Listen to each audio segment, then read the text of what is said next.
शांति देवी, हे भगवान, ये कैसे हो गया? जिस पेड़ को मैंने 2 दिन पहले लगाया है वो कैसे इतना बड़ा हो गया? बैगन का पेड़ भला पेड़ होता है? वो तो एक झाड़ी होती है। पर ये तो पेड़ है, वो भी फलों से लदा हुआ। ओह, ये कैसे हो सकता है?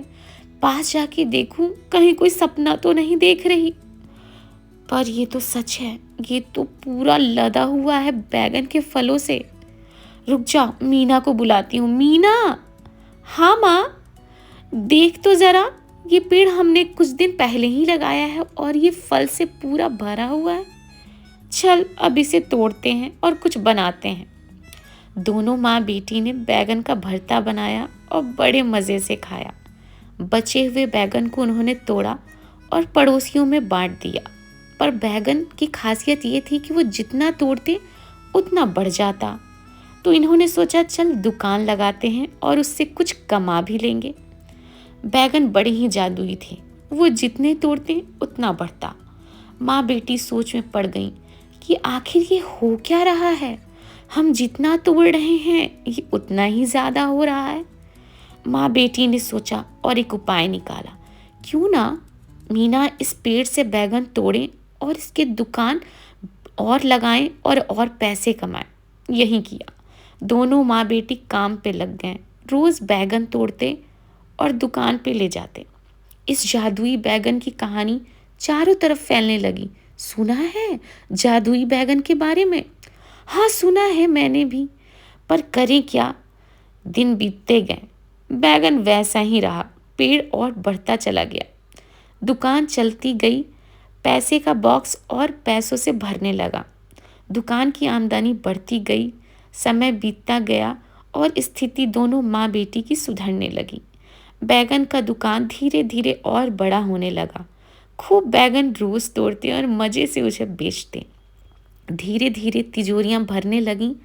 घर की स्थिति पहले से सही होने लगी। शांति को भी बड़ा सुख मिलता ये सब देख के। धीरे धीरे उसने अपनी छोटी मोटी कुटिया से एक बड़ा सा घर बना लिया। पेड़ को सुरक्षा देने के लिए गेट लगाया और एक चौकीदार भी बिठा लिया। मीना ने सोचा अब माँ से बात करते हैं। माँ, तुम कई सालों से मेरी शादी के लिए परेशान रहती थी, पर परिस्थितियां ऐसी थीं कि मेरी शादी की बात कहीं बनती ही नहीं थी। पर अब तो माँ पैसे हैं, तो क्यों ना हम फिर से प्रयास करें? बिल्कुल सही कह रही हो मीना, यही सही समय है, क्योंकि अब हमारी आर्थिक स्थिति बिल्कुल सही है। पहले तो बहुत परेशानियां थीं, तुम्हारे पिताजी भी नहीं थे और पैसे भी। ठीक है। और ऐसा करते करते मीना और शांति पहले सोचने लगे कैसे वो लड़कों के घर में जाते, शादी की बात करते, लड़कों से मिलते, सब कुछ पसंद भी आ जाता, पर बात ही नहीं बनती। पसंद हो तुम मुझे, बट हमारे यहाँ तो दहेज अच्छा खासा लगेगा। हाय राम, मेरी बेटी की किस्मत में क्या है।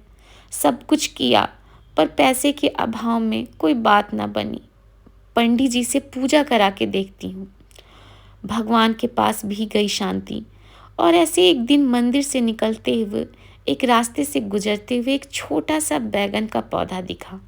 कितना छोटा और प्यारा है, क्यों ना इसे अपने आंगन में लगा लूं। धीरे धीरे फल देने लगा। ये देख के शांति को बड़ा ही सुकून मिला।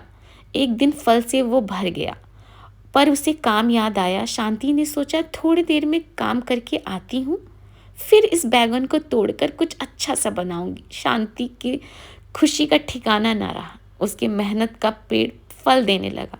अच्छा हुआ लगा लिया, कुछ आज खाने को अच्छा मिलेगा। अरे, महात्मा जी बैठे हैं। प्रणाम महात्मा जी। मेरी एक बेटी है मीना, बड़ी ही परेशान हूँ उसकी शादी के लिए। कुछ उपाय बताएं आप, ताकि मैं अपनी बेटी का विवाह कर सकूं। तथास्तु बेटी, एक उपाय है, एक आशीर्वाद देता हूँ। तुम जो भी अभी सोचोगी वो पूर्ण होगा। हाँ, मेरा मन तो अभी बैगन का सोच रहा था। कहीं बैगन की ही बारे में तो नहीं नहीं नहीं नहीं नहीं, ऐसा नहीं हो सकता। ऐसा भला होता है क्या? ठीक है महात्मा जी, आप मुझे आशीर्वाद दें कि बस मेरी बेटी की शादी हो जाए। मैं फिर कहता हूँ, जो तुम्हारे दिमाग में है वो अवश्य पूर्ण होगा। बस शांति को ये बात याद आई और उसने अभी अभी ये मीना को बताया।